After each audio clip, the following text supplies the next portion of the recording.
Hey, it's me again. Today, I want to talk about something that almost everyone struggles with, but no one really admits: comparing ourselves to others.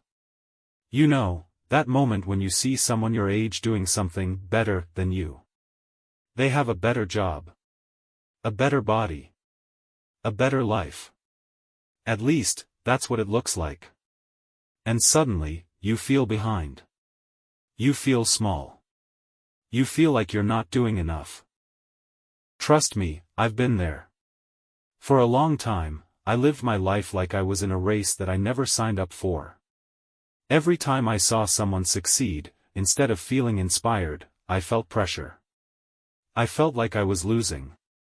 But one day, something clicked. I realized that comparison wasn't motivating me, it was destroying me. It was taking away my confidence, my focus, and even my happiness. So today, I want to share the thoughts that helped me stop comparing myself to others and finally breathe again. And maybe they'll help you too. First, I learned something very simple but very powerful: people only show you what they want you to see. Social media is a highlight reel, not real life. No one posts their failures. No one shows their lonely nights. No one shares their doubts or fears. You compare your full story to someone else's best 15 seconds. Of course you feel behind. But you're comparing two things that can never be equal. Second, I realized that everyone has their own timing. Some people succeed at 20. Others at 30. Some at 50.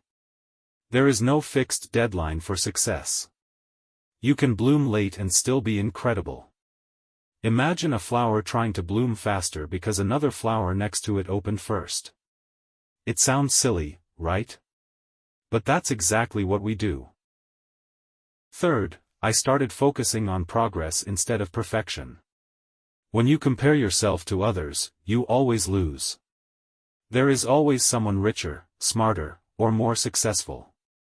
But when you compare yourself to the person you were yesterday, you win every time. That's the only competition that matters. Not your neighbor. Not your classmates. Not the influencers on the internet. Just you. Another thing that helped me a lot was understanding that life is not linear. People don't go straight from point A to point B.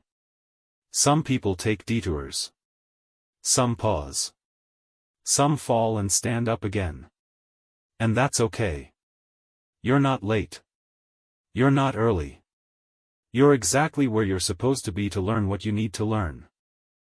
And finally, I understood something that honestly changed my life: the more you compare yourself to others, the more you lose yourself.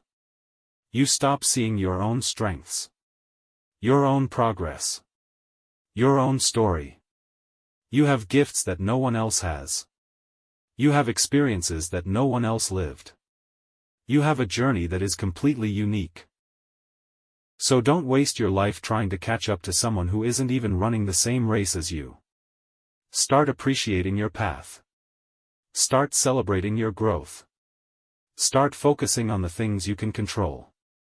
Because the truth is, the moment you stop comparing yourself, life becomes lighter. Your mind becomes calmer. And you finally have space to grow, slowly, peacefully, at your own speed. So if you're listening to this right now, here's a reminder: you are not behind. You are not failing. You are not late. You're just growing, quietly, slowly, beautifully. And one day, all the effort you're putting into yourself will make sense. Just give yourself time. Thanks for listening. And remember, your only competition is the person you were yesterday.